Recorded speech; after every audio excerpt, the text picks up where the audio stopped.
ทำการถึงเสาเนี่ยตั้งเหตุมาอยู่เก่าโขค่ะก็เปิดสังเนี่ย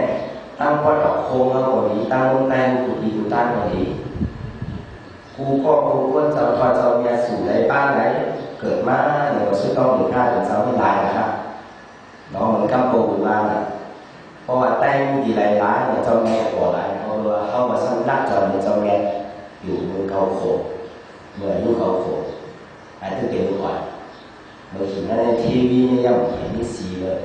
ก็คือเป็นทีวีข่าวหลายเลยที่จากที่บอกเป็นเมืองเหนืออยู่หลายก็เมืองเหนือเวลาใดอยู่กัน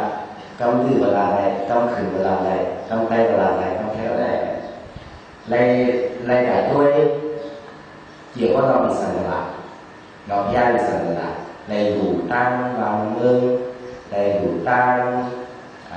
จ้างมากในดูตั้งคำในดูตั้งดูตั้งเนี่ยมีใจศรัทธาขึ้นได้โอ้เขาให้มันพยายามเป็นสัญลักษณ์เนี่ยเขาจะมีอยู่ตรงไหนการถอนการด้วยทีวีเป็นสีขาวแล้วด้วยไม่มีทางก็ในถึงโจ๊กด้วยสัญลักษณ์โจ๊กย่อแล้วก็มีเงินอยู่หนึ่งอย่าง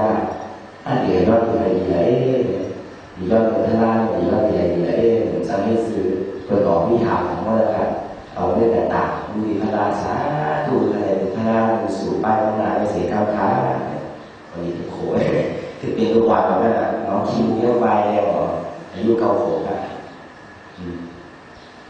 ก็ในถึงคราวเป็นสาวไม่อายุ10 ขวบก็ในนิสัยในภาวนาในสมาธิที่ค่ะก็ยังทำสมาธิและทำทียังได้เลยทำที่จอดก็ในใครก็ออกบวชใครก็เข้าถึงเข้าป่าสังโฆผีสังโฆผีพอในเมืองจีนอยู่ปั้นปืนในก็ได้ทำผู้มีข่าวก็ได้ทำพระเจ้าอันตัวเลยในผู้เจ้าคนเท่าเดียวในเมืองจีนอยู่ปั้นปืนในเกี่ยวกับเราผ่านวิธีการถ่ายเมื่อในพอได้เป็นก็ผู้ที่สุดการเป็นปีเป็นไปเข้ามาที่นะครับพวกเขาคือเขาถึงเข้าป่าแม่ก็สั่งดีเอาตะล่าสั่งละก็สั่งดีแค่ชื่อละผีก็สั่งโง่พอดีเมื่อสั่งแต่สั่งดีสอนเราละการเราของเราคนเรานั่นอยู่นี่ไปสอนไม่ได้แต่ถามบอกอ่ะเพราะว่าตึงกูดีกูตั้งเสียสมาเรากูก็กูก็ตอบแทนอธิบายอะไรการถามบอกผู้ใครในนี่ป่าที่ซาให้เราเดี๋ยวบอดีให้สื่อค่ะนี่ป่าใครซาให้เราเดี๋ยวค่ะดูเบื่อมีป่า18เลยเพราะมีป่ามีได้เหมือนกันเลยค่ะดูให้สื่อบอกไป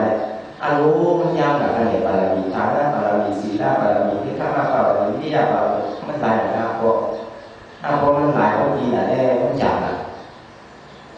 ถามว่าก็ว่ามันเป็นแจ้งอะไรมันอยู่หลายแล้วลูกแน่ใจมีไว้ที่ไหนครับก็เพราะว่ามีป่ามีตั้งหลังเขาเชื่อพันตั้งหลังนี้ให้เลยกว่าผู้กันนะคาแรกผู้กะเราถามว่าตั้งแต่นักธรรมชั้นที่ชั้นโทชั้นเอกให้สุดาดาที่ทำมาวิไลข่าวเคยข่าวหรือบุญดีคืนเนี่ยก็เรียกว่าอ่านโอเคเลยดีแต้เนี่ยก็ได้มาที่หมู่บ้านเด็กเอาผีเกี่ยวกับเดิมบอกโหราชตามบอกโหราศาสตร์ถ่ายปั้นตึ้งเมื่อคืนสามารถอธิบายอะไรดีๆอดทนอยู่เลยในข้าวหน้าแปดผี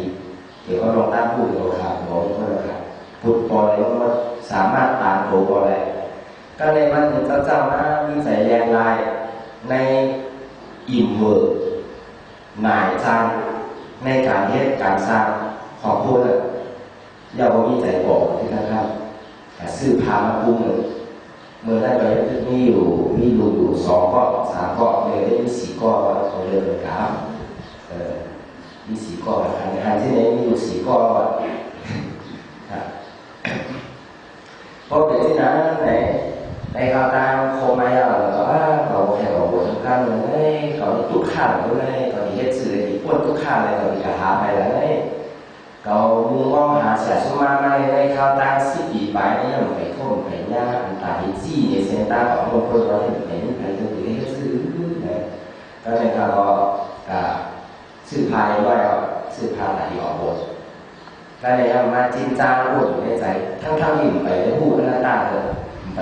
ของยาพระอันนั้นทำคำสั่งสอนพระหุเจ้าที่เทศเอาพามันขึ้นอยู่สักยอดบอกขึ้นแต่ทั้งหลังมือเขาเป็นเจ้าสาวพวกเขาบวชพวกเขาได้ถึงได้ป่า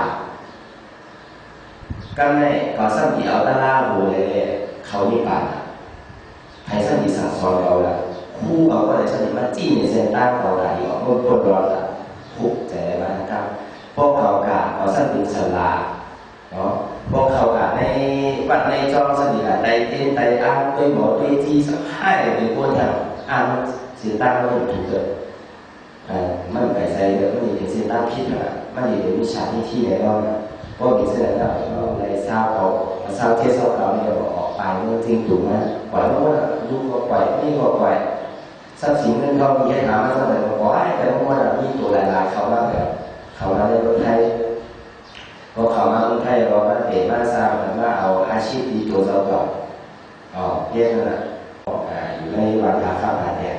ในข้าวตามเจ็ดแต่เขาปีเย้าเนี่ยสุดที่ได้ว่าซื้อทบยาธรรมะนี่สวยไว้ข้อดีเขาเนาะแต่เดี๋ยวปีนอกบ้านนอกปีนอกใหญ่สาที่เป็นโคโซกันดาที่เปิดบางกะล่างเปิดตั้งสุดที่เชียงใหม่นะก็ยังบอกโอ้ที่เราอีกอ่ะพอตลาดในเมืองไทยข่าวบอกที่เปิดบางกะล่างสันทรายนะมันสันทรายเป็นขั้นที่หนึ่งมาทวงยาโบกเที่ยวก็เพื่อของเขาต้องเหมือนให้เขาโดนเขาสั่งไปของเขาอยู่หรือดาวของเขาอยู่เนาะกลุ่มเกซูปอเมียมามันหลับเราได้แต่ครับแต่บอกว่าหลับว่าก็ได้เอาข่าวกับมาก็มีเวลามาปฏิบัติต่อรายในข่าวตั้ง2-3 วันเนี่ยก็ปีหนึ่งเนี่ยพี่ต้องวนหรือยังเกิดขึ้นบ้างไหมแล้วตาที่เขาก้าวโดดมาพวกกิจการยัง